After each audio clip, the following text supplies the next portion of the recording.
Hi everyone, my name is Ishan. I'm sure many of you know me. I'm a Master of Finance student here at M.I.T. and I run the Quantitative Financial Markets Club at Sloan. Me and George run together. We're both co-presidents, and this is one of our speaker series. And today we have with us Mr. Bob Treue. He runs the Barnegat Fund, and you may or may not have heard of it. It's relatively unknown, but what makes this fund stand out is that it's ranked first out of 30,000 fixed income funds on Bloomberg. It's done around like 13.3 compounded average return year on year over the last 20 years and has almost zero correlation with other major asset classes. And I think, I don't want to say anything more because I think the returns speak for themselves. Bob can take it up from here. Okay, thank you. So just one thing, just before I start. So I'll go through my presentation, and I thought it's easiest for me to speak about trade examples and how we have, had this outperformance. But the one thing, when I go to other people's presentations, sometimes, I get confused and I don't know what they're talking about. So feel free at any point. I don't mind if you interrupt me. If there's anything that's unclear, feel free to ask questions at any point. I don't mind. But so the first thing I was going to say is that Barnegat Fund, we've been going since 2001.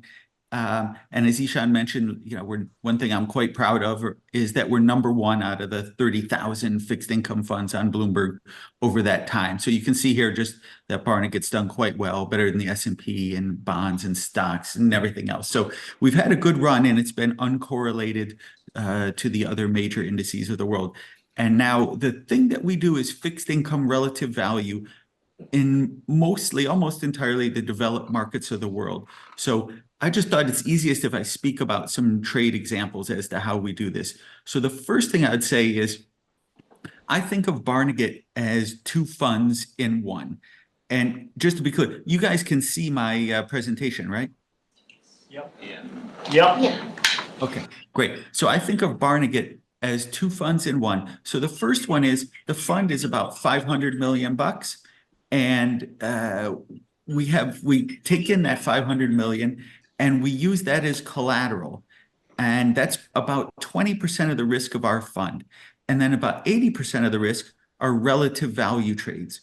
So those are basically derivatives in the developed markets of the world. So you can see here in the middle of the page, the countries that we cover are US, Canada, Mexico, all the countries of the Euro, Scandinavia, UK, Switzerland, Czech Republic, Poland. Now, Czech Republic, Poland, South Africa, you could argue that those are kind of large emerging markets or developed markets. But so those are the smallest countries that we cover. And then Japan, South Korea, Australia, New Zealand. So we're looking at all those countries for mispricings. And but first, investors put in 500 million bucks. We need to invest in something that the counterparties will accept as collateral. So let's say we do a derivative trade in the US, some interest rate swaps in the US.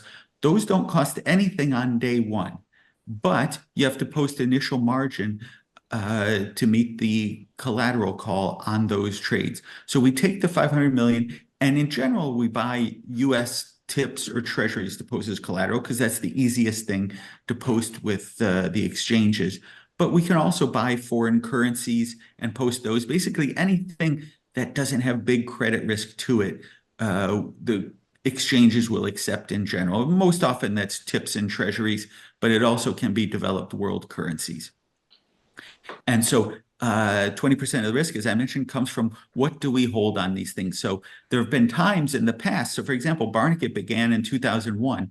That was a great time for collateral. At the beginning of Barnegat, we were able to buy tips. Those are inflation protected treasuries. So we were able to buy those at 3 5/8 plus inflation. So those seem like a great deal to me, a real return of 3 5/8 above inflation. So we bought those bonds and we posted those as collateral. And those were 30-year tips. So they had some risk in them in the sense that 30-year bonds move a whole lot more than T-bills would. But so at that time, that was a great use of collateral. Another thing, too, is back in 2001, the dollar was very expensive, and we were able to buy euros or Australian dollars very cheaply, and we posted those as collateral. So we had more risk at that time than we've had at any other point we had more risk in the collateral at that time than we've had at any other point in the 24 years. But just, I guess the point I'm trying to highlight is as opportunities improve, we'll hold more risk in a certain area. So in collateral, it was very good in 2001. Now, currently, the value of collateral has improved again. So we can buy 30-year TIPS right now, and they just had an auction that was 2.2% plus inflation. So it's not as great as the 3 5/8 was, but it's still a pretty good deal, particularly compared to when we had quantitative easing and rates went to zero. Yeah, that really isn't so appealing, obviously, just receiving nothing on your collateral. So the first thing I want to highlight is the fund is two funds in one. There's kind of this global cash and bond mutual fund that's just no leverage. What do we do with the 500 million bucks? What collateral do we buy? It's just like a mutual fund. And then there's 80% of the risk, which are the relative value hedge fund trades. So next thing here, I was going to go through how do we outperform? Barnegat has outperformed from the non-economic decisions of others. So one of the things you would think there is, why would anyone make a non-economic decision? But one of the ways that has occurred, quantitative easing. So when we had the global financial crisis in 2008, 2009, the central banks of the world felt inflation was too low and they wanted to get it back up to their target of 2%. So what did they do to do that? And here I've just chosen to highlight the UK, but all the countries were fairly similar in this, that the UK wants to get inflation back up to their 2% target.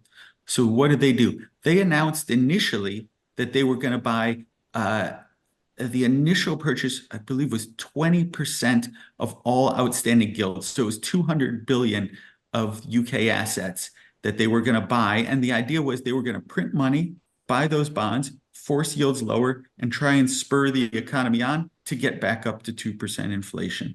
So now one of my favorite quotes is Milton Friedman, nothing is so permanent as a temporary government program. This kept going on and on and on. And then by 2023, they had bought 895 billion pounds worth of UK assets. So the initial thing they wanted to buy that they said they were going to buy was just 200 billion of gilts. But you can see that it obviously kept going and they just kept buying more and more to try and get inflation back up to the 2% target they wanted. So how does that affect Barnegat? The thing that the Bank of England tried was they said, one, we're only going to buy gilts. We're not going to buy linkers. So linkers are the UK version of TIPS. That's their inflation bond. So they just bought gilts. They didn't buy linkers. So that created a huge mispricing. You can see here in the numbers kind of in the second third of the page here that UK debt was like 743 billion in 2008. By the end they had bought a huge amount of the gilts outstanding. By the end the total was 895 billion. So obviously they issued a whole lot more bonds during the financial crisis, but they had bought so many of the gilts that they completely distorted the yield curve. So the first trade was we could trade gilts against linkers because gilts were getting intervened, as in the Bank of England was printing money, buying the gilts, bringing those yields down relative to the linkers. So that was a great relative value trade. But here, the one I was going to talk about today was the UK yield curve. The Bank of England said, we are going to buy all these gilts and we're just going to buy them between 5-year and 25-year. Now, the reason they were a little bit too clever by half, but I think their logic was, one, they don't want to mess with the short-term interest rates because that's where Bank of England kind of controls the short-term interest rate. They didn't want to mess with that market. And then two, England, as the other developed countries do as well, have an enormous pension fund liability and asset market. So the pension funds buy a lot of long-term bonds. They didn't want to mess with that because the pension funds discount their assets by the long-term gilt interest rate. So they thought, hey, I'm going to try and be clever here. I'll just buy between 5 years and 25 years so I don't mess up those other two markets. Now, in their effort to be clever, they created a big mess. And so here you can see these are the forward interest rates in the UK from 0 out to 30-year on March 17, 2009. So you can see the short-term interest rates were down around 0.5%. Then they began intervening around the 5-year point in the curve. So they brought those yields down quite low. So short term, and remember too, at this time, the UK government is running a huge debt because we have the global financial crisis. They're paying a lot out in unemployment. There's a lot of difficulty. So government spending is very high. So they're issuing as many bonds as possible. Bank of England is buying as many bonds as possible. The obvious solution to that is Bank of England buys from the government, but that is against the law. They're not allowed to do that. So the government has to issue into the market. Bank of England has to buy from the market. So we had this issue where yields went up quite quickly because Bank of England wasn't allowed to buy those. But then the yields come down quite sharply out to the 5-year point where they begin to buy. And then the yields are high at the longer end of the curve as well. So the trade that Barnegat would do here is receive the short end, pay these low rates, and receive the long end. And so one of the big strengths of Barnegat is having a stable investor base. So we've been around for 24 years now, and still about 50% of our investor base has been with us since 2001. So our investor base has been very stable. Our advantage and our strength is we can put these trades on that are going to take years to sort themselves out. So one of the problems to this trade is as long as Bank of England is in there buying these bonds in enormous size, I mean, again, you can just see they bought 800, by the end, they bought 895 billion total, which was an enormous chunk of their economy, an enormous chunk of their debt. So the influence on the market, as you can see from this yield curve, was huge. Now, the difficulty, though, is Barnegat, this yield curve is not going to change as long as Bank of England is involved in that market. And one of the things that happened is we actually lost money initially. So, the trade, as I mentioned, is receive these higher yields here, pay the lower yields here, receive the higher yields here. So if rates go up or down, we're indifferent. We're just betting on the shape of that yield curve. Now, what happened was, as I mentioned, initially they just said they were going to buy 200 billion pounds worth of gilts. As time went on, they kept buying more and more. And this trough got more exaggerated. So when we agreed to receive at this rate, pay here, receive here, this rate went even lower relative to these other 2 points, and we lost money initially. But that's the strength to Barnegat, that we can sit here and just wait for years until these mispricing sorts themselves out. So what happened was initially they agreed to buy from 5-year to 25-year. But then, since they were buying so many gilts, they were running out of gilts to buy. They said, okay, I have to change our maturity. They changed from 3-year to 25-year. So all these 3- and 4-year bonds that we had bought initially now became eligible for the purchases. And these yields came down significantly. So that helped us out a bit.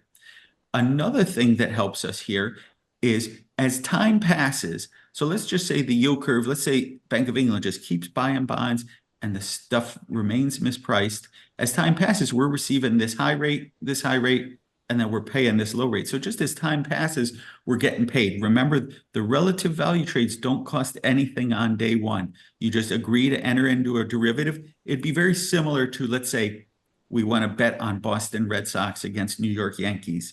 We don't exchange any money today. Then the game occurs, then we settle the bet. So derivatives are very similar to that. You have an agreement to receive these rates, pay these, receive these. Doesn't cost anything on day one, but then as time passes, you have mark to market and you either gain or lose money. If you lose money, you have to post collateral every day. Conversely, if you make money, they put collateral into your account. But so what happened on this trade is that initially we lost money. We added to the trade at that point because when we lose money, the trade became even more mispriced, so we wanted more of it. We try and look at everything in terms of Sharpe ratio. How big is the mispricing relative to how volatile is that mispricing? So when it became more mispriced, we added to that trade. And then finally, a few years later, I mean, it was a good amount of years later, at least 5 years later, I think, the Bank of England finally said, hey, we got the inflation that we wanted. We've got inflation back up to 2%. We're going to stop buying the bonds now. And at that point, the yield curve normalizes. So, we have this agreement to pay all these low rates and receive the high ones. At that point, the yield curve looks in a normal shape again, just kind of an upward sloping yield curve. So there we were able to make our money at that point. So initially we lose money because Bank of England increases their quantitative easing and the distortion gets even larger. And just to be clear, that's the risk to the Barnegat Fund. We're very similar in that sense to long-term capital. Long-term capital, Barnegat began after long-term capital went under. All those trades, all those fixed income trades that long-term capital did, those were all winners in the end. Just their problem is they couldn't hold them to the end. That's probably the most important part of Barnegat and long-term capital or anyone in fixed income relative value. Can you hold the trade to the end? So one of the things, Barnegat on average holds about 50% of the fund as excess collateral. Currently, our excess collateral is even higher. It's up to about 75% of the fund. But that's a super important point because this trade, a lot of our trades lose money initially. We get involved in something that's going crazy, just like this Bank of England or the UK yield curve, and it gets even more crazy, and we have to post collateral to compensate for our losses. So having a lot of excess collateral is super important. So this trade lost money initially. And then as time passed, we began to make money because we're just receiving a lot higher yields than we're paying. And the other thing too is, remember, Bank of England said they were going to intervene at the 5-year point. We were short 5-year bonds, but then a year later, that 5-year bond becomes a 4-year bond. And we were paying a very low yield, but then the 4-year yields are much higher. So as time passes, we are able to make money. And then eventually, years later, the yield curve normalized when the Bank of England stepped back from their intervention. So that's a pretty good example for Barnegat in the sense of we look for these mispricings. The mispricings frequently occur non-economic decisions by others. So Bank of England wanted 2% inflation. Are they really bothered that they messed up the gilt market? Yeah, they're not thrilled about that, but they're not so bothered about that. They want 2% inflation. That's what their focus is. And so that non-economic decision is right up Barnegat's alley. We go in, put on the trade. We lose money initially, which happens, more than I would like it to. But then as time passed, we were able to hold the trade and then we profit from it once the quantitative easing ends and the yield curve normalizes. So here's another. Any questions on England, or we can come back to it later, or whichever you prefer? Yeah, anyone has any questions, I can. Could you say that again? Maxime, can you just go up there, it might be easier. So how did you manage the period when you lost money? Because I guess your investors must not have been super happy with the initial result. So did you unwind all the trades to have more collateral, to create a safe haven to be sure to be able to pay if you needed to put more collateral, or how do you approach risk management when you have a loser initially but you are really sure about the bet? Yes. So this is the risk to Barnegat. I want to be clear that there's no rock solid answer to this, but the general idea is that we hold a lot of excess collateral. At this time, we have about 15 to 20 trades like this on at any one point. So just to be clear, we don't just have one trade. I just chose this trade because I thought it was very clear and simple and understandable. But we have on about 15 to 20 of these trades around the world at any one point. The fund was doing pretty well at this point in the other trades. This trade lost money, but so we held the trade. And as it became more mispriced, as in this low yield became even more accentuated, went even lower relative to the other portions of the curve, because Bank of England comes in and says, hey, we're going to buy even more bonds. We're having trouble getting inflation back up to 2%. So we're going to buy even more bonds. We're going to distort this curve even more. So we lose money initially because we agree to pay here, and then the trough becomes even bigger. So one of the very important things for fixed income relative value and long-term capital being the perfect example, those long-term capital trades, they were right on every single fixed income trade. They all made money in the end, but they couldn't hold the trades to the end. So that's a super important point of trading, and in particular fixed income relative value trading. do you have enough excess collateral to meet the margin calls? So we have 15 to 20 of these trades, and we were looking for a diversified basket of trades, diversified by maturity, diversified by country, diversified by kind of cause of the mispricing. We're looking for uncorrelated trades. One of the reasons, just going back to this page for one moment, one of the reasons that our fund is uncorrelated to everything, you can see it's uncorrelated to bonds, the global bonds, the emerging markets, uncorrelated to S&P, all that stuff, is because we have these random quirky trades that aren't attached to anything else. So this UK yield curve problem is uncorrelated to a Japanese cross-currency basis mispricing, is uncorrelated to some issue in New Zealand. So having this 15 to 20 trades of uncorrelated returns helps the fund be uncorrelated, but also helps in a situation like this, where you ask, what happens when the trade loses money? We are able to stomach that. In this case, it was kind of the ideal situation because other trades were making money. So we receive money as we make money from the other trades, and then we post collateral in the UK here. Now, one thing that was very difficult for us was 2008. So just to be clear, we lost 37% in 2008. That was brutal. I don't want to minimize that. It was very difficult. It was a difficult time for the fund. It was a difficult time for my confidence. It was a difficult time for everything. So it hasn't been a perfect ride for 24 years. 2008 was our big loss. But what happened in 2008 is there were a whole bunch of mispricings, which I'm going to get to in one moment. The next mispricings here is from 2008. But there were a bunch of mispricings that became even more mispriced as the world went crazy in the financial crisis.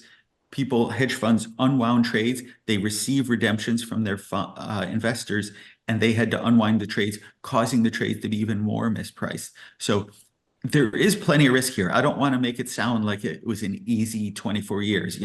There have been difficult times. Losing 37% is brutal. But one thing that I'm very proud of is we received net investments in 2008.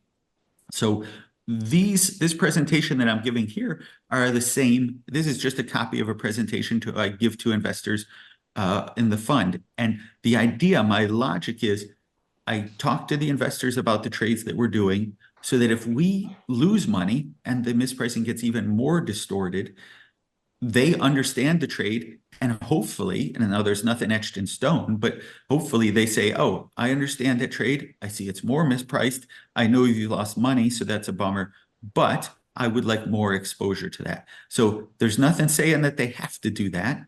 But in 2008, one thing I'm very proud of is we lost 37%. I went to the investors and I said, hey, we have great opportunities here. It's a very good time. There's a lot of distortions. Investors put money in the fund. And then we've had, as I highlighted at the beginning, we're the #1 fund out of 30,000. We had a great run, after that loss in 2008. But so on your question of, we held the trade, we added to it when it became more distorted. And the reason we were able to do that is because on average, we have about 50% of the fund is excess collateral. And, since we lost 37% in 2008, 50% is greater than 37%. So we were able to meet those margin calls. 2008 is the only time when we've had stop losses. We did remove some of the trades to free up some excess collateral. We didn't remove this trade. We didn't remove the next trade that I'm going to talk about, but we removed, let's say, the 20th best trade or the 19th best trade to free up excess collateral. So we have done that in the past, but one of the things that is important is this ability to meet the margin calls and to hold on to the trades so that you're not forced to unwind them at the worst possible moment.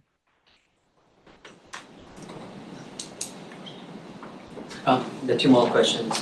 Just speak loudly. I think the mic should catch up. My question is about how to come up with these trades. Are you using some sort of economic intuition behind the mispricing, or are you looking at the spread, in this case maybe the 1 to 2 year bond, and then seeing how overextended it is versus historical levels, right? Is there any statistical analysis that goes into that, or is it more of economic interpretation, intuition kind of thing?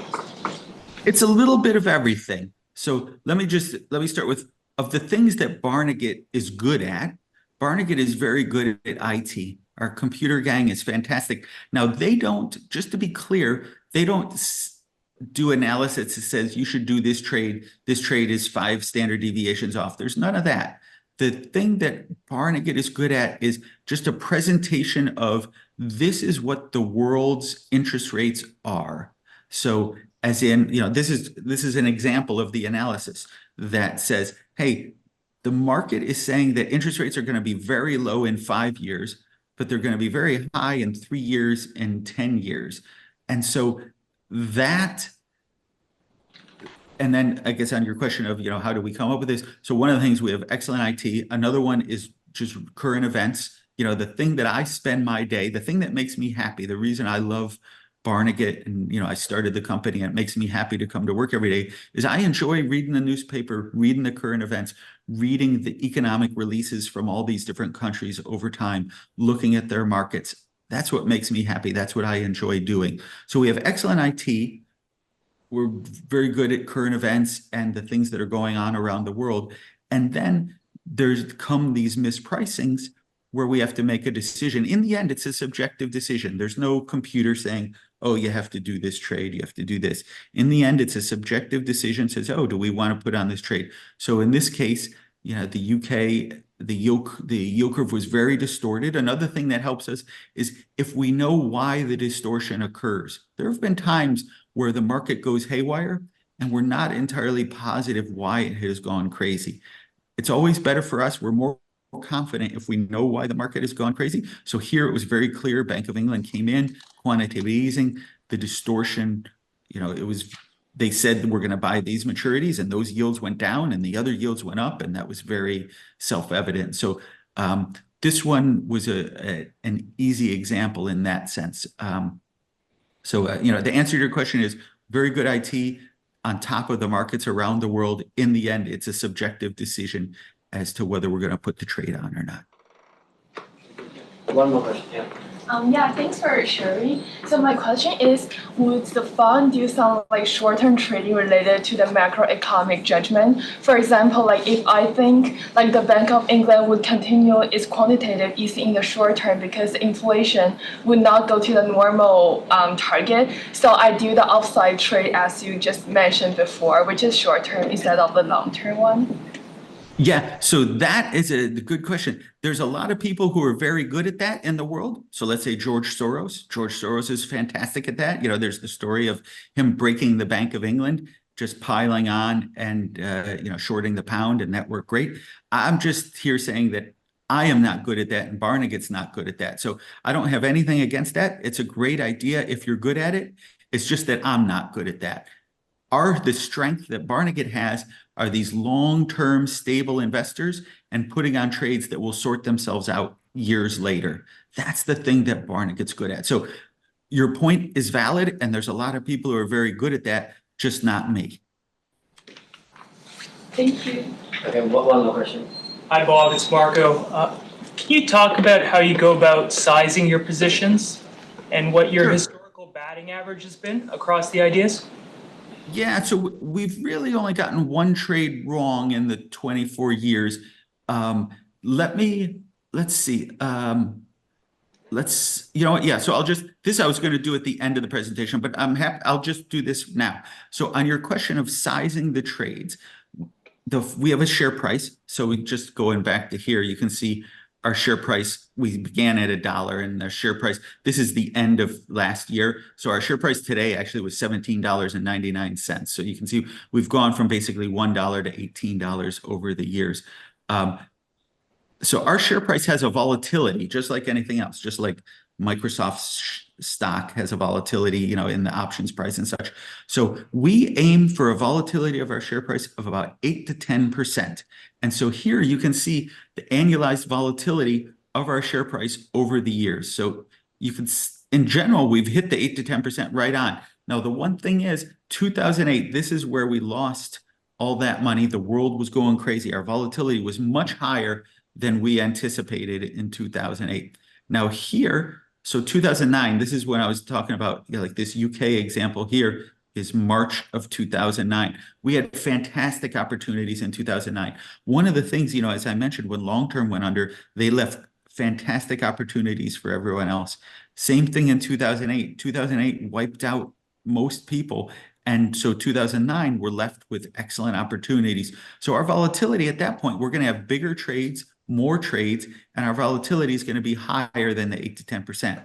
So then conversely, like one example, right before the financial crisis, we didn't have as many opportunities and our volatility was below the 8 to 10% just because we didn't have as much to do.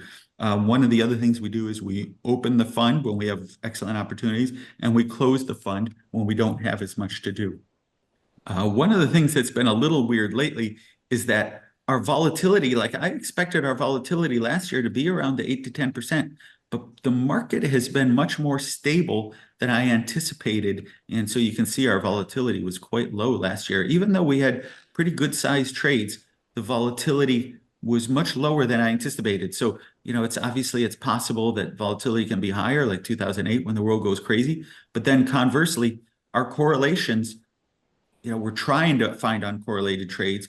We're trying to find negatively correlated trades, but there's nothing etched in stone that says that's going to work. It's just last year, it happened to work perfectly. Last year, our return we were up 22% and the vol was only 4.6%. So last year was kind of the inverse of 2008 with a really good return with very low volatility. But on your question of sizing the trades, we aim for the volatility of the fund to be 8 to 10%. We have these 15 to 20 trades. We look at the correlations between the trades.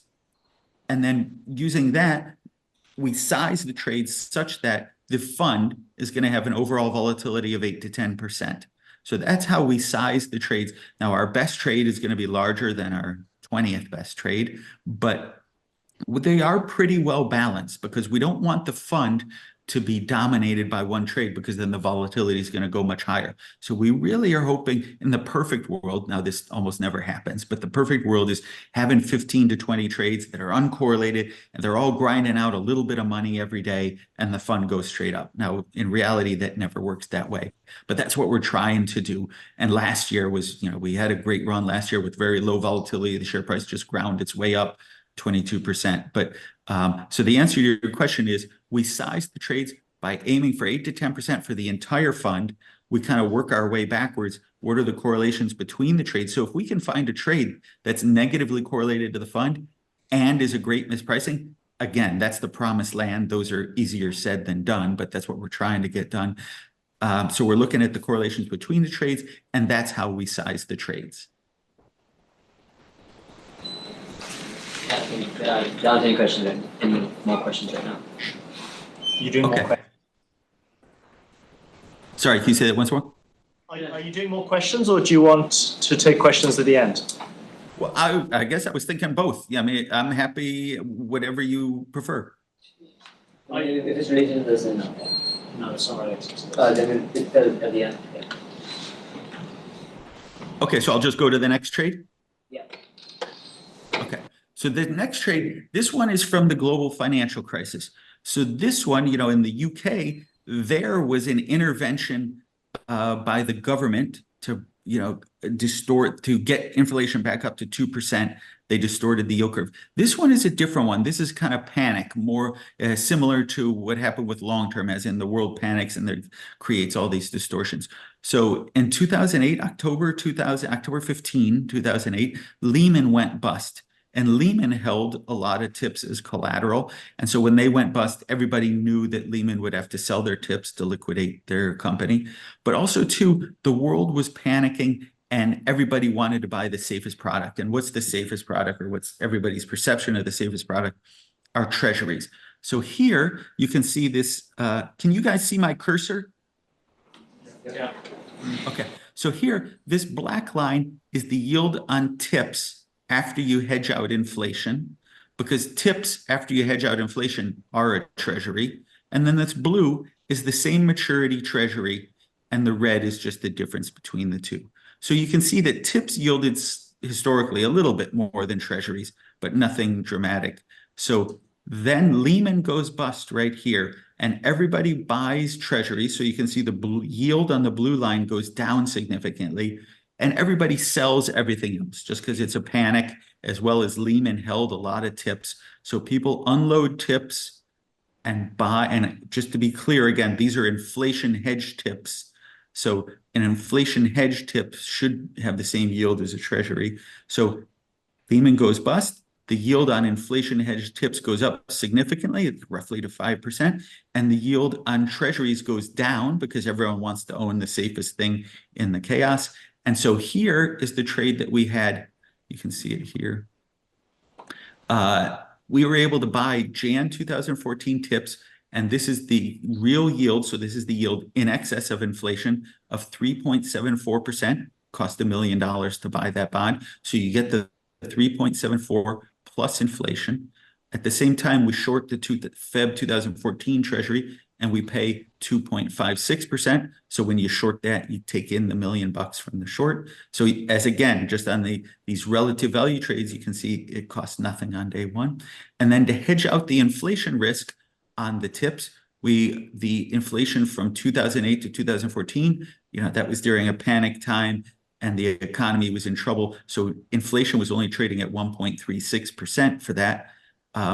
And we pay the floating inflation on that inflation swap. So here you can see receiving the floating inflation from the tips cancels out with paying it on the inflation swap. And we have locked in this inflation rate of 1.36%. So cost nets to zero, inflation nets to zero.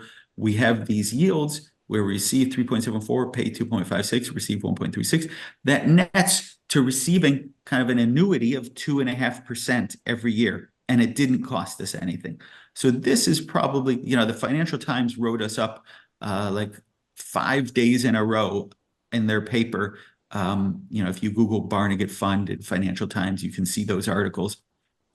They wrote us up on this trade that I think they called it like the world's largest arbitrage or something like that. But this was a fantastic trade. Now the part, you look at this and you're like, oh, this is kind of obvious. How did this happen?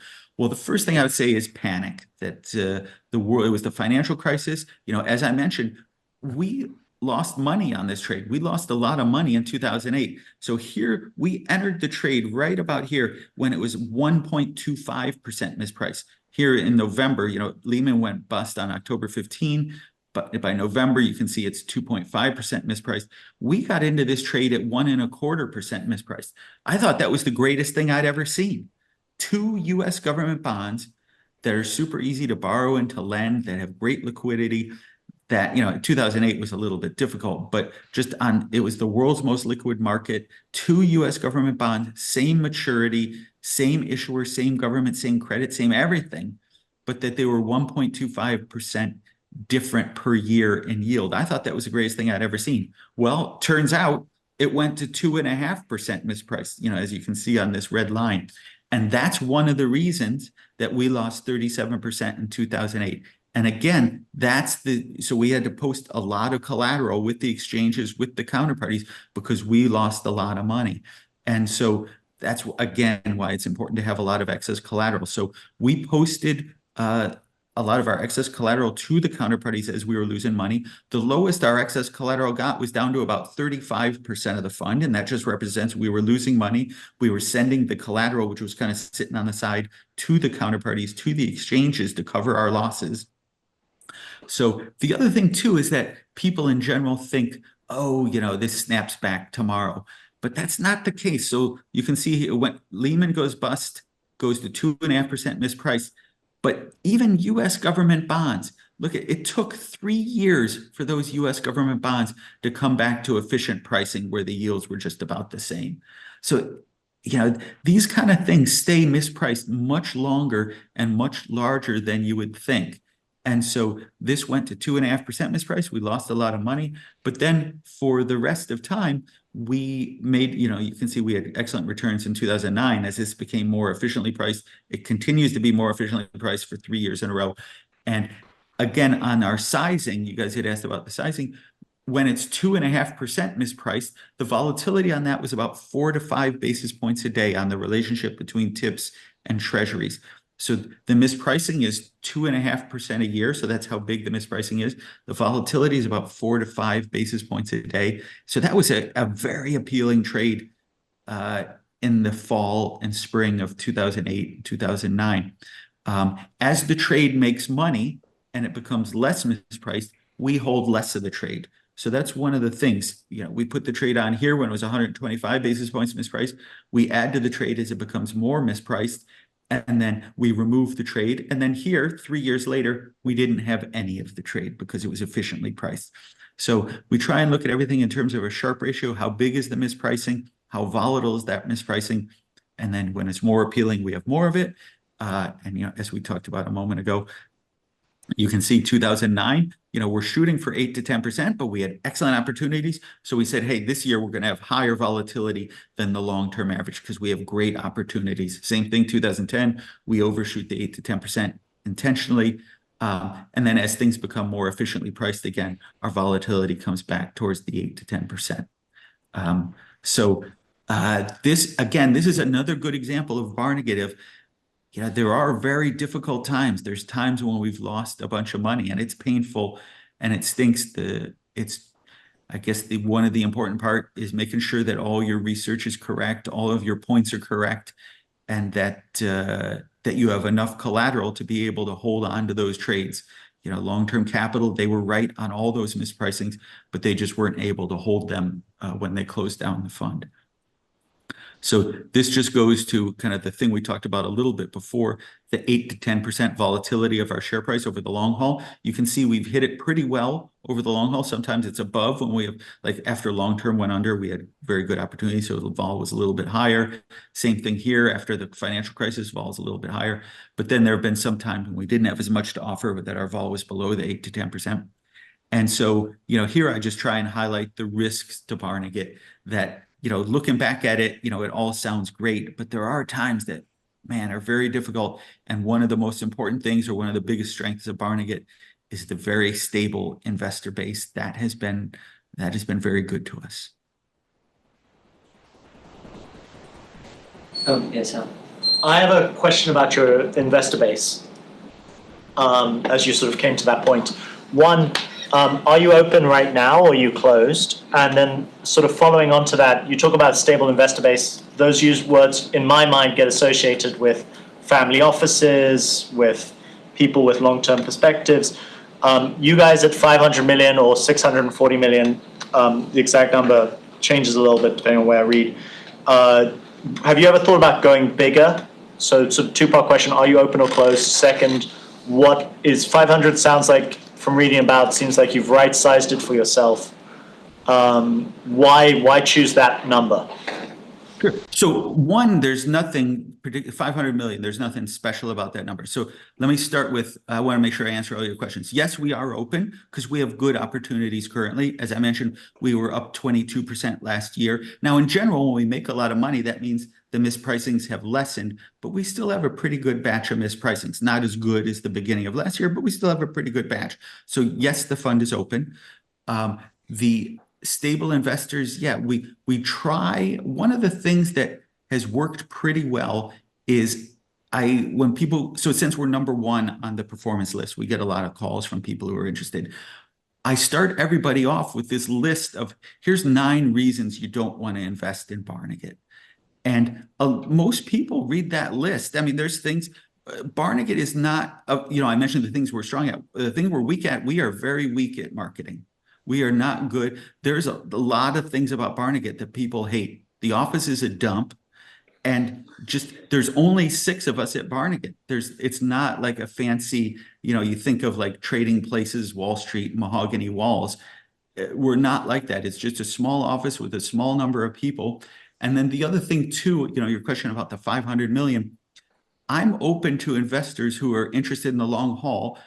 Most of what happens is people come to us because they see the big returns and they want to be part of it. And then I hand them the sheet that says, like, we don't have any stop losses. We have no stop losses ahead of time. We've invoked stop losses in 2008, but there's no stop loss set ahead of time. We don't say, oh, if you lose $5 million, you got to close out the trade. That's what the multi-strats are famous for, that good, tight risk management. We don't have that, and that disturbs a lot of people. Same thing, we only have 6 people here at the company, so that people aren't thrilled about that. We really don't talk to Wall Street. I don't interact with that world. The thing that makes me happy is just sitting here looking at our trades, being number one. I'm very proud of that. And that's what makes me happy. And that's what I do all day long. One other thing too, on a selfish level, the employees are the largest investor in the fund. So I'm not super thrilled about diluting myself and the employees, by getting in a lot more investors. I'm open to it. If somebody comes to us that I feel is a good investor and they're okay with, the list of reasons not to invest, the kind of the quirks about Barnegat, if they're okay with that and I'm okay with them, yes, we will take on new investors. There's nothing special about 500 million. We are weak at marketing. We're not good at that. We really don't put any effort into that. We don't have a marketer. If people call us, I'm happy to talk to them, but we don't really put much effort into that. Judge. Thank you so much for your talk. So me personally, I'm actually joining fixed income relative value fund this summer, and I'm very excited about the prospect and hear about so many of your insights. My question is, what advice do you have to someone that plans to start their own relative value fixed income fund one day? Because starting a fund is very different from being a trader or a PM. I was wondering, you've been doing it for 20 plus. Yeah, 20 plus years with just insane pure alpha, and doesn't seem to be decaying at all. That's just crazy. The thing I would say is, one, to know what you're good at. I think there's people, like that earlier question on, the short term, do you go the other direction on the Bank of England intervention? I thought that was a good question, that there are people who are good at that, and that's their niche. Our niche is more of these long-term mispricings that take years to sort themselves out. So for me, I thought I want every investor to know all the bad stuff. Because let me just start, how does it go wrong for Barnegat? The way it goes wrong for Barnegat is kind of like the way it went wrong for long-term. When we lost 37% in 2008, and we were right on every single trade, just like long-term was, we were right on every single one. If the investors had redeemed, it didn't matter that we were right on the trades. The fund would have ended and that would have been it. So I think I would be very careful about what are your strengths. And there's people who are brilliant at marketing, like perfect example, Donald Trump. Donald Trump's president of the United States because he is so brilliant at marketing. Or Bill Ackman, that's another brilliant marketer. And so you have to know what you're good at and what you're not good at. And I guess, and kind of, so Barnegat, I think, is good at long-term, you referred to it as alpha, kind of these long-term mispricings. So we need investors that, one, understand fixed income. So I can go to them and I can say, so, one thing I'm very proud of is 2008, we had net investments. I can, this is a presentation to investors. I go to them and I show them, here's the mispricing. And they look at that and they're like, oh, it's more mispriced. I would like more exposure to that. That is very important. And so, I guess I would say, first thing I would say, what are your strengths, and kind of forming the fund or your situation around those strengths. So one thing that I found difficult, I had a friend who went and worked at a multi-strat. So clearly the multi-strats have been doing great, Millennium, Citadel, all those have been doing fantastically well. The one thing that they're famous for is if you lose money, they cut your capital in half. And let's say you lose too much money, you're out of a job. But conversely, if you make money, they give you more capital. So one of my friends went there and he was doing fixed income relative value, and he had this trade that made a bunch of money, and then it became efficiently priced, just like this one, did 3 years later. And they wanted to give him more capital. And he was saying, well, that's great, except I don't have anything anymore. The trade is efficiently priced and I don't have as much to do. And then conversely, he had this trade on that lost money and he wanted to do more of it because it was more mispriced. And they, cut him down in size. And eventually he just left because he said, this isn't the type of place to trade fixed income relative value. So that's what I would say, making sure that your investors and your fund are kind of fit to your strengths. So that's what, and the other thing too, I would say, don't underestimate how much people chase returns. That when you have a good year, everyone's going to, want to invest in your fund. And when you have a bad year, no one's going to want to. You have to be very careful about who you let in and when. Hi, I've got 2 or 3 questions that I've wanted to ask, and then we can again open it up to everyone else. So one of the questions was, so the main thing about the relative value trades are that you need like financing from the banks and what sort of haircuts you get.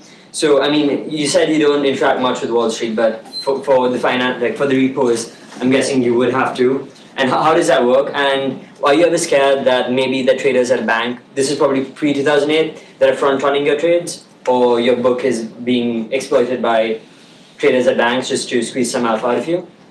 Yes. So yes, repo is very important. You know, having, like, when I say that I don't really interact with Wall Street, like I guess I'm just not in that. I don't go to those meetings. I don't know those people as much. We do have relationships with the bank in the sense of, let's say on this tips versus Treasury trade, you know, here we have to borrow money to pay for the tips. Here we deposit the money from the short. And so we need repo on both of those instruments. So yes, repo is very important to us. And, you know, it depends on the counterparty, depends on the situation as to the amount of collateral you have to post. But the repo market's pretty efficient. The one thing I would say is the government has come in. The one thing that where bid offer has increased over the last 20 years, over the life of Barnegat, repo bid offer is not as great as it used to be. And that's just because the government has come in and they want less leverage in the system, so they make it more onerous to repo. So repo bid offer has widened a bit, whereas interest rate derivatives, bond futures, that kind of thing, bid offer has come down significantly. And the efficiency has gone up in the sense of you can trade them electronically now, you can trade them on the exchange. Those are all great things for Barnegat and the market. Repo has kind of gone the other direction. Repo has not improved like the other parts of the market have. So that was your first question. What was the second one again? Sorry. Yes, so if you're sort of putting all your trades to a certain bank, are you scared of them front running? Yes, so that is a problem.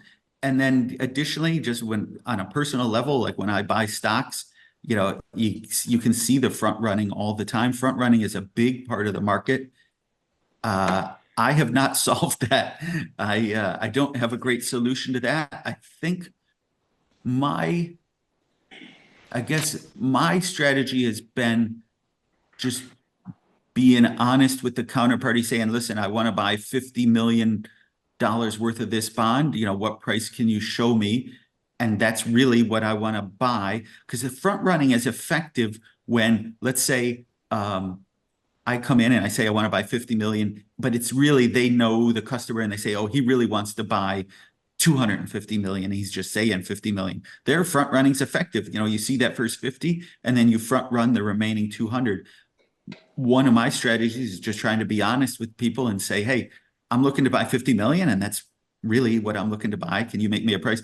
I think that makes front running a little less effective, because I don't have more size coming after that. But front running is a problem that I don't have the solution. And like,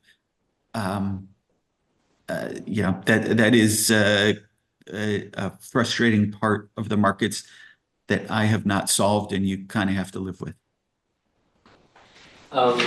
Thank you for that. And my other question was about like inefficiencies in the market that don't sort of correct themselves.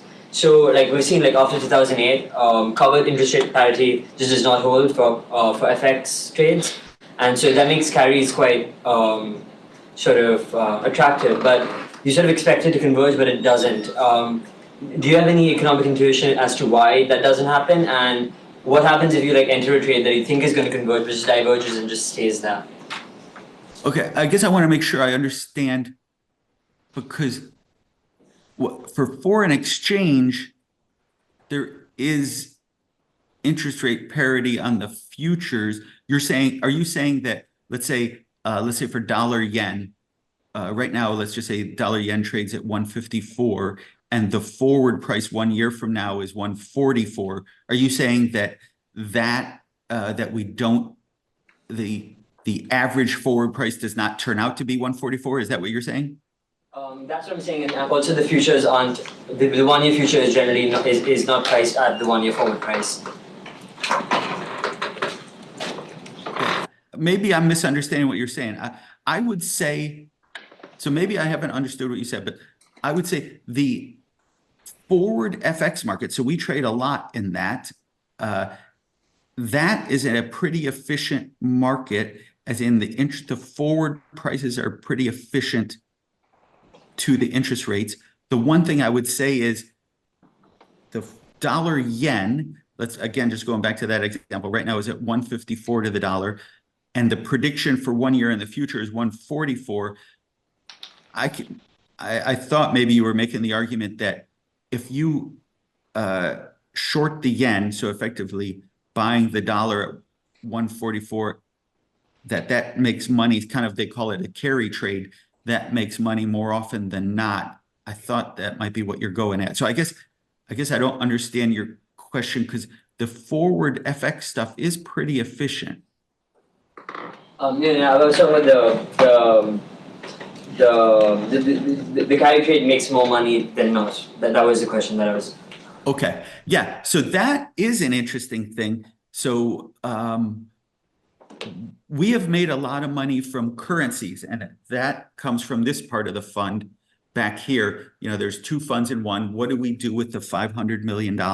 So one of the things, we buy currencies that are cheap. And one of the ways we look at that is the interest rate differential that you highlighted. So again, going back to the Japanese example, the yen is incredibly cheap currently. So if you look at the Economist Big Mac Index, that's open to everybody, you can see, so normally kind of there's a rogues gallery of countries that are cheap currencies. So, it's a lot of African countries, a lot of third world countries have very cheap. Russia has very cheap currencies because there's something wrong with the country, and that's why the currency is so cheap. But in the middle of that rogues gallery of countries is Japan. So normally we would be happy to buy those very cheap currencies. Like another example is, I grew up on the Canadian border, and I remember as a kid, the Canadian dollar was super cheap. So everyone would go over the border and buy stuff in Canada and bring it back. And then let's say, a decade later, it flip-flopped and the Canadians would come to the US. So there are some big forces over the long term keeping currencies pretty well balanced. And the Economist Big Mac Index is a very good illustration of that. So, but on your point, right now it's very cheap to buy the Japanese yen. That the yen is so cheap, but you receive 0% on your yen. Whereas if you keep your money in the US, you receive 5.5%. So that does make things tricky. And as you've highlighted, carry trades over the last few years have been super profitable. Like one of the big ones, like Mexico has, you can get like 10, 11% if you own pesos. So like if you own the Mexican peso and we're short the Japanese yen, so you're taking in 11% in Mexico and paying out 0% in Japan, that trade has worked fantastically well. So that's, I guess I would say that trade is very interesting. The one thing is, when it goes awry, that is a very crowded trade. A lot of people have that trade on because there's such a huge wind at your back. You're taking in 11% in Mexico and paying out 0 in Japan. That's obviously appealing. A lot of people have that trade on. So trades that are very popular and very populated, those things can go awry in a hurry as everybody has to get out at the same moment. And this here would be a perfect example of that all of a sudden everybody wants to own treasuries, even though they yield less. There's this big flight for safety and everybody dumps everything else.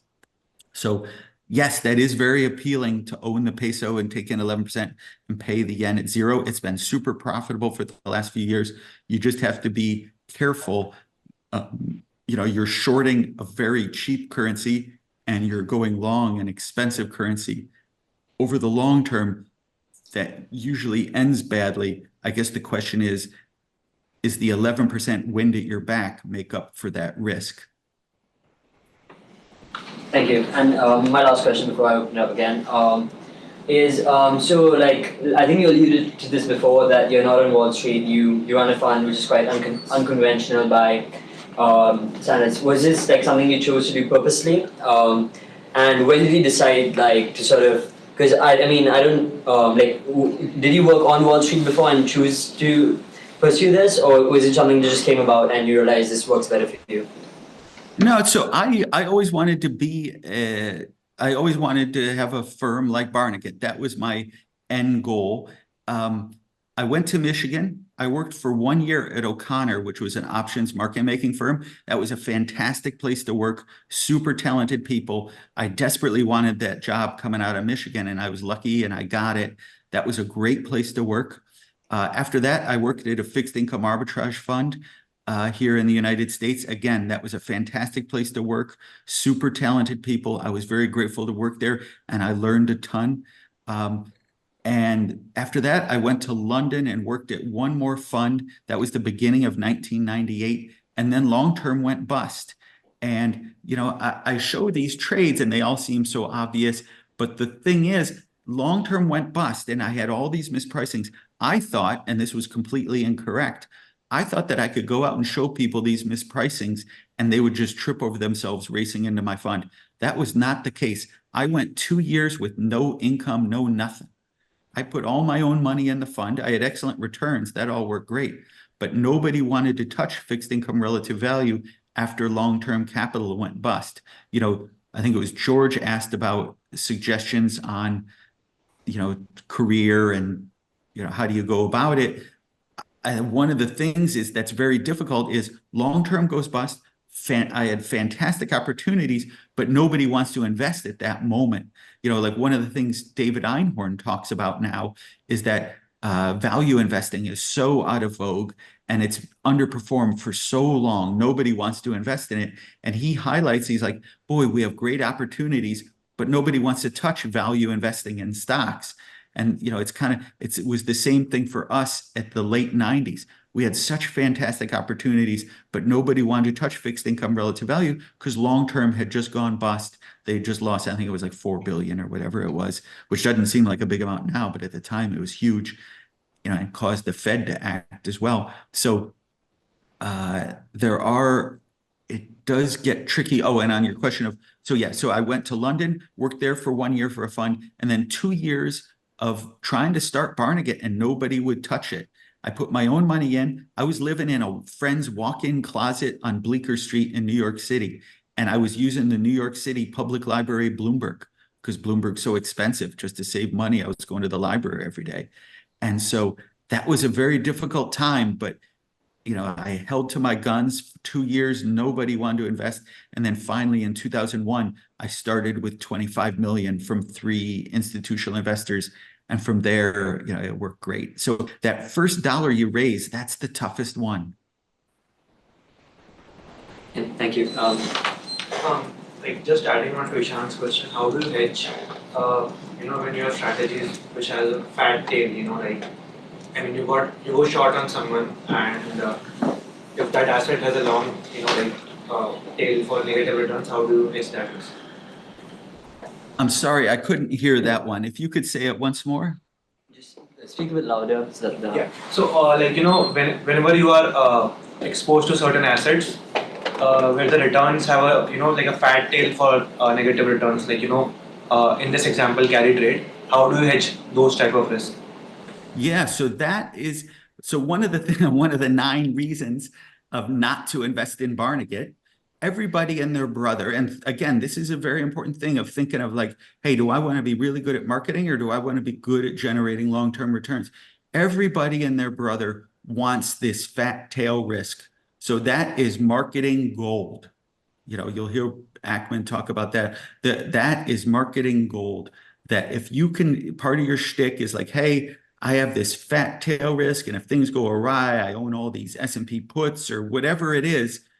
That is clearly very good for marketing. Now, the problem is, in reality, I have not found those trades, and this is one of the 9 reasons not to invest in Barnegat, that we don't have these fat tail options. We don't try and make money with some low delta option that's going to pay off if the world goes haywire, because I have not found those fat tail risk, low delta options to pay off like we wanted them to. So an example of that is 2008. But prior to 2008, prior to the global financial crisis, everybody wanted to be long government bonds and pay on interest rate swaps because every time the world wobbled, so for example, when long-term went bust or when there were different crises, the government bonds would outperform everything else. So everybody felt that this is my fat tail risk option that will pay off when things go awry. When 2008 occurred, that trade went pear-shaped and got hammered. So just when you needed it, so what happened in 2008 is the government comes in and transfers a lot of money from the government to the banks. So they worsen the credit of government bonds, they improve the credit of the banks, and so that trade gets hammered when everybody's hoping it's going to be their savior. So that stuff is clearly good marketing, and if you can master it, that will raise a lot of money. Like, a good example, all those, what do they call it? Universa is one of the big ones. They call themselves, and Nassim Taleb is another one. I can't remember what they call themselves, but basically it's like you said, a fat tail risk option, and they're long that stuff, and they say it'll pay off when the world goes pear-shaped. Those funds are able to raise a lot of money, and because of that, it's effective marketing. And I'm just saying that I have not found great options that hedge out Barnegat's performance effectively. I would love to. I'm all for the idea. I'm all for it. I'm not saying it's a bad idea. I'm all for it. It's just I haven't found it. I'm just trying to say it's great marketing. In reality, I've not found anything that performs like negatively correlated to Barnegat and pays off when Barnegat is losing. Okay, so essentially you take that much of risk in your strategies? Yeah, so we put the mispricings on. So like TIPS treasuries, we'll own the TIPS, we'll short the treasuries, and then we'll hold a lot of excess collateral so that if we lose money, we just meet the margin calls. And because one of the things is, remember the big risk to Barnegat here is, can we hold the trade? So on this example here, we lost 37% in 2008, and I don't want to poo-poo that. It was brutal. It was terrible. I don't recommend it for anyone. But if we can put this trade on in 2008 and hold it to 2014, then we're okay, because every year we're going to receive a coupon of 3.74 plus 1.36, so roughly 5%, and we're going to pay a coupon of 2.5%. So we can just sit there. We know if we can survive 2014, we'll be okay. So I view it more in that sense. I need to have enough excess collateral that I'm going to survive to 2014. Now, there's nothing etched in stone that that's going to be true. I'm sure long-term saw the same. And I never thought we would lose 37%, which we did lose in 2008. So I guess I'm trying to say it's easier said than done, but that is the way we have gone about it, of putting the trades on that are mispriced and then holding excess collateral, trying to find negatively correlated trades and going about it that way. Yeah, thank you for the speech. And you just previously say that in 2008, even in the worst year, our fund even get the net invest. And you also say like we want our fund want our investor to know what exactly what we are doing. It's like, I think it's pretty different from like long-term capital, because they just put all their strategy in a like black box. The investors don't know what they are exactly doing, but yeah, like we keep like extremely high return rate and like showing the information to the investor at the same time. But like, don't you afraid that those investors will like replicate your strategy, or you just told them what's the mispricing? So don't you afraid they may copy your strategy? And like how, I just want to ask how you make a balance between like your investor trust and you keep our portfolio strategy in secret. Yes, you are right. You're completely right. Yes, that's right. And I'm sure there are some people out there copying the trades. I guess I'm kind of resigned to defeat on that. Just talking about kind of the juxtaposition to long-term capital, I think one of the reasons that they went under was that they knew that their opportunities were lessening and they levered up the fund more. And that got them in trouble. So they had larger leverage when they had less opportunities. One of the things, I had highlighted here, when we have less opportunities, we'll close the fund. We won't take in any new investors, and we'll lower our volatility just because we don't have as much to offer. Whereas when we do have opportunities, we'll open the fund, we'll do more trades, and we'll have higher volatility. So I think that's one thing that was different from long-term. But your point of people copying the trades, or, earlier there's a question about front running the trades. Yes, I think that's all true. And I guess I'm resigned to defeat on that. I think the positive of developing trust with your investors, as I mentioned, more than 50% of our fund has been with us since 2001. So that's 24 years now. So I think I have developed some trust with the investors.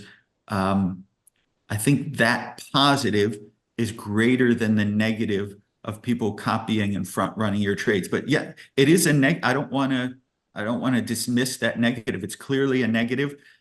And I guess I've just decided it's something that I have to live with.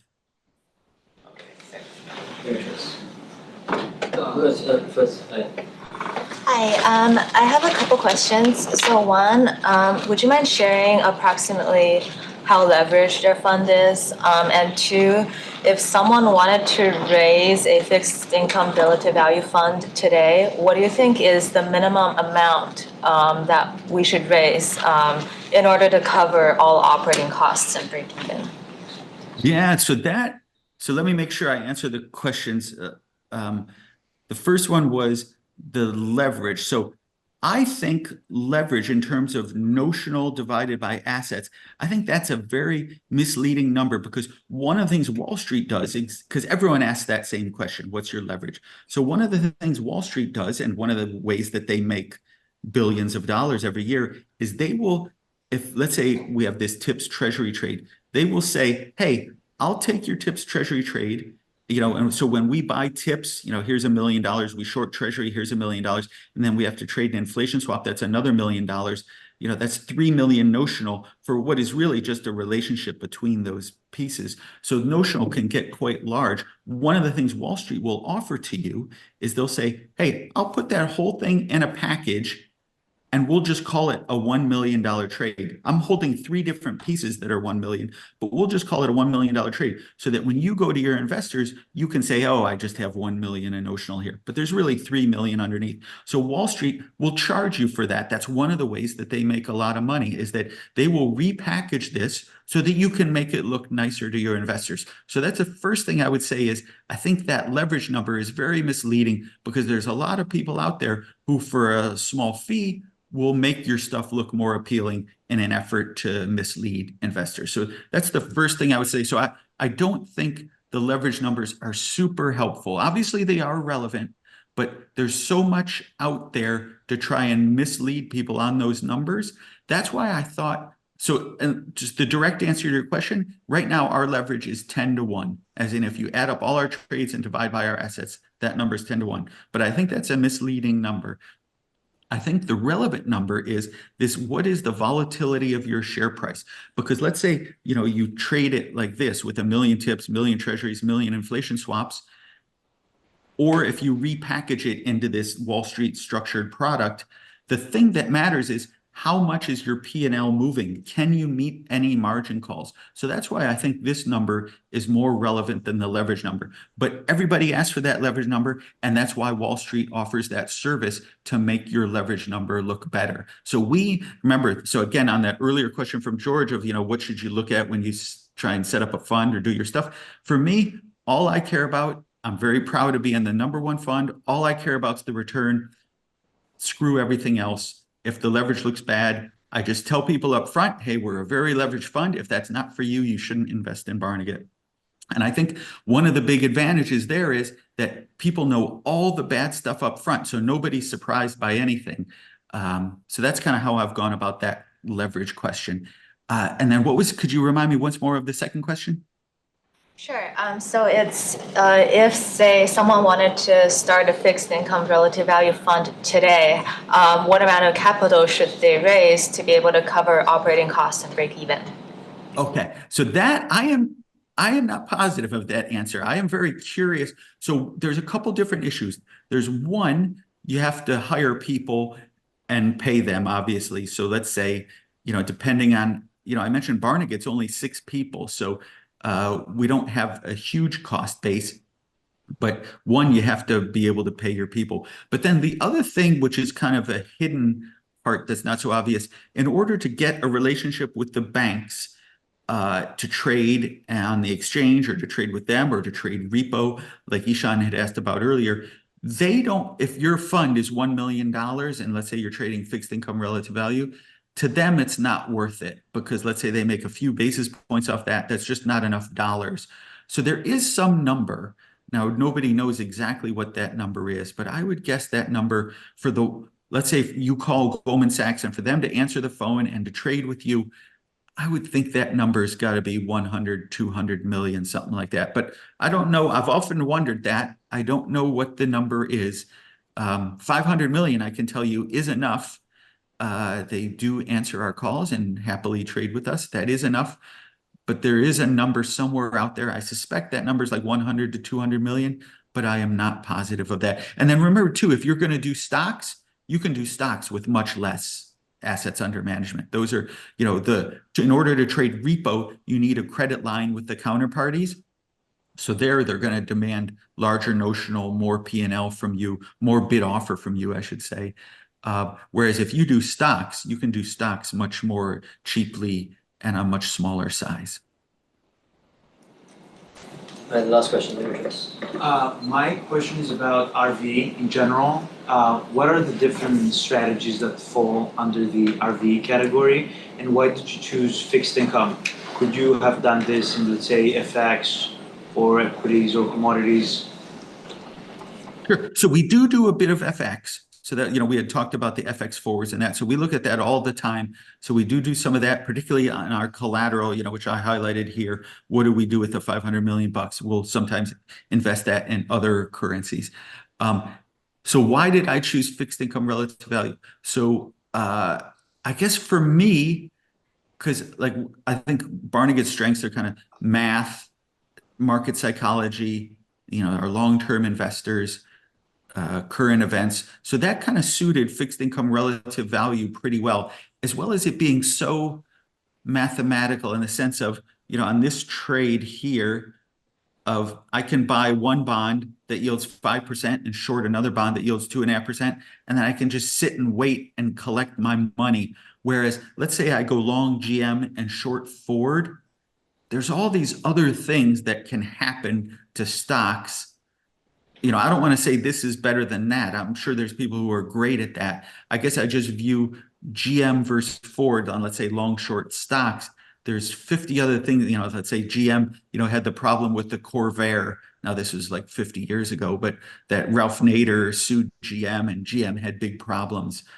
Or let's say you're doing British Petroleum against Shell and British Petroleum has, you know, that well blow up in the Gulf of Mexico. For me, equities has all these other wild cards. Whereas if I'm doing fixed income relative value and TIPS and treasuries are both issued by the US government and they have the same maturity and same credit and same everything, that is much, I guess, more pure to me and kind of just fit what I enjoy doing. In the end, you know, you had asked questions earlier on like why 500 million. A lot of it is, you know, I have kids now and I have a family and this is what I enjoy doing. And I've kind of stripped away all the stuff that I don't enjoy, and this is the thing that I like. I guess, okay, Maxime. Aren't you more worried about the risk of government actually defaulting on its debt? Yes, that is right now. I'd say that's the biggest risk to Barnegat because going back to this right here. So, you know, we have $500 million. What do we do with the $500 million? Most of that right now just ends up in U.S. TIPS. And if the U.S. government were to default, that would be trouble for Barnegat. And so, yes, I think that is an underrated risk. I worry about that. I'm not sure, you know, that's a tricky one. If the U.S. defaults on its debt, there's a whole lot of other things going wrong in the world as well. That's a tricky one to hedge out. I don't have a great answer to that, but I worry about that. That is my number one worry currently, as far as Barnegat goes. James Carville had that quote, when I die, I want to come back as the bond market because they can intimidate everyone.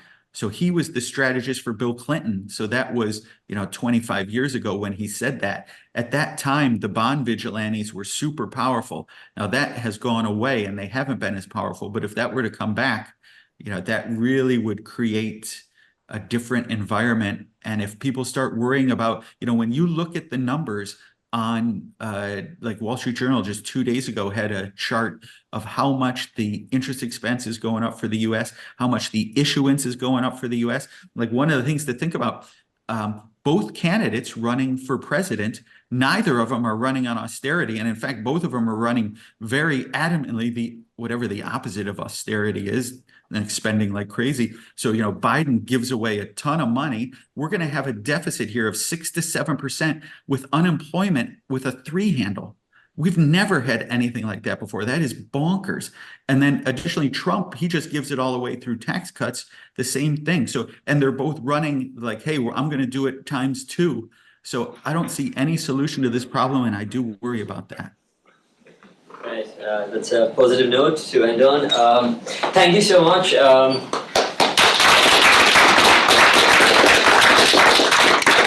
think I speak for everyone here. We all found it very, very insightful, and yeah.